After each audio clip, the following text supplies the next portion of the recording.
this is groovyarena, my life-changing point. In the last 3 or 4 videos, we'll be discussing a particular concept, and that is commitment. Today we'll continue on the series of commitment, and we'll be talking about commitment in marriage and in relationship. Many a times we realize that commitment in marriage takes a lot of work, takes a lot of task that we need to do to be committed in our relationships or in our marriages.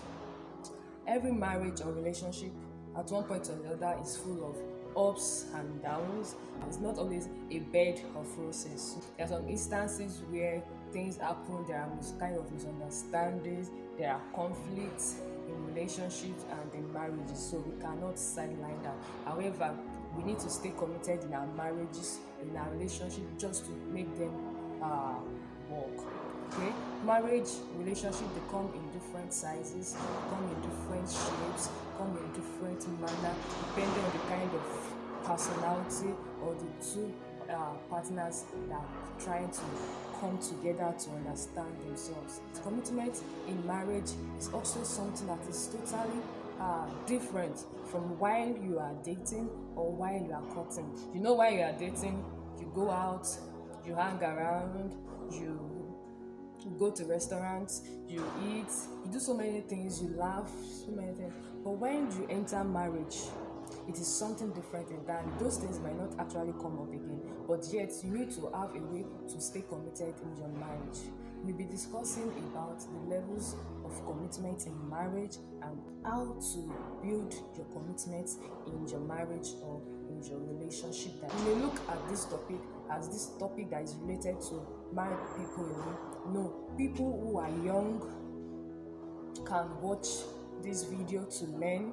There is this saying that whosoever fails to plan plans to fail. So if you don't want your marriage to fail and you want your marriage to work, then you are in the right place to watch this video. If you are joining this video for this first time, please kindly click on the subscribe button, press on the notification bell so you get updates of our new uploads of videos. And for those people who have been watching us right from the time who have been following us, I appreciate you. Thank you for following me. Thank you for watching my video. I encourage you to please continue to like, share, and comment. The levels of commitment are divided into 3 categories in marriage or relationship. The first one is personal commitment. Why we are talking about personal commitment? Personal commitment, from the word personal, it means it is individualistic. It is particular to in this case. The language used there is that I want to.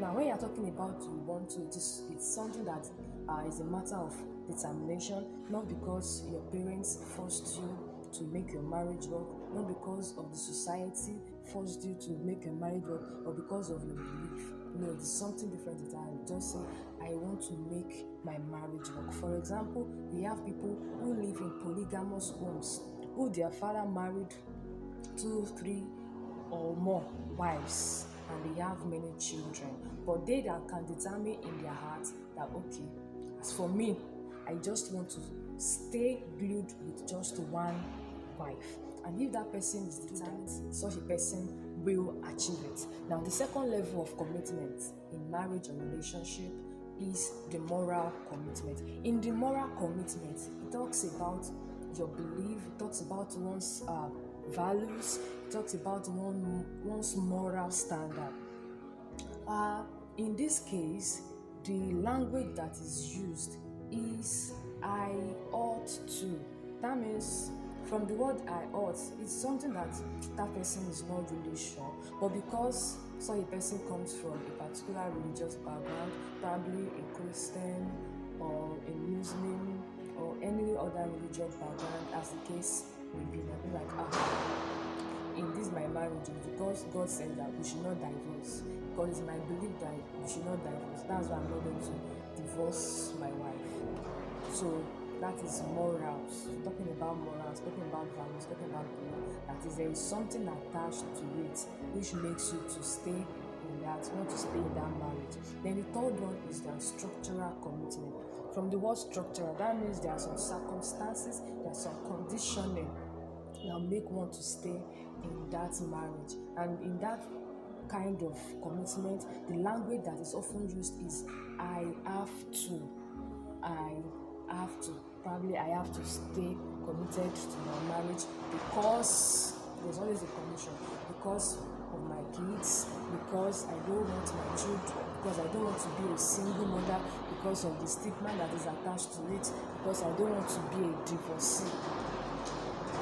So of all these types of commitment, levels of commitment in relationship or in marriage, there is only one that I feel is a very good one in all of this, and that is the personal commitment with no strings attached to it. That one is the best level of commitment. Nothing changes it. It is your own decision that you have made, and nothing, no one, no circumstances can change it. So now we'll be talking about how to build the commitment in your relationship or in your marriage, particularly in your marriage. The first thing is that you plan for the future. There are times that you have to sit down, you think together, even if you don't think together, you bring up your ideas together and sit down and talk about it. Your partner talks about it, you talk about what you feel, about what your partner has said. When you reach an agreement, you reach a compromise. You plan for the future. You plan about savings, you plan about investment, you plan for your kids, you plan for your career, you plan for the kind of house you want to build, where you want to be in the next 10 years. When you continue to talk about it often and often, then you will be, that's part of how you stay committed in your marriage. Then the second thing to build your marriage is that you think before you act.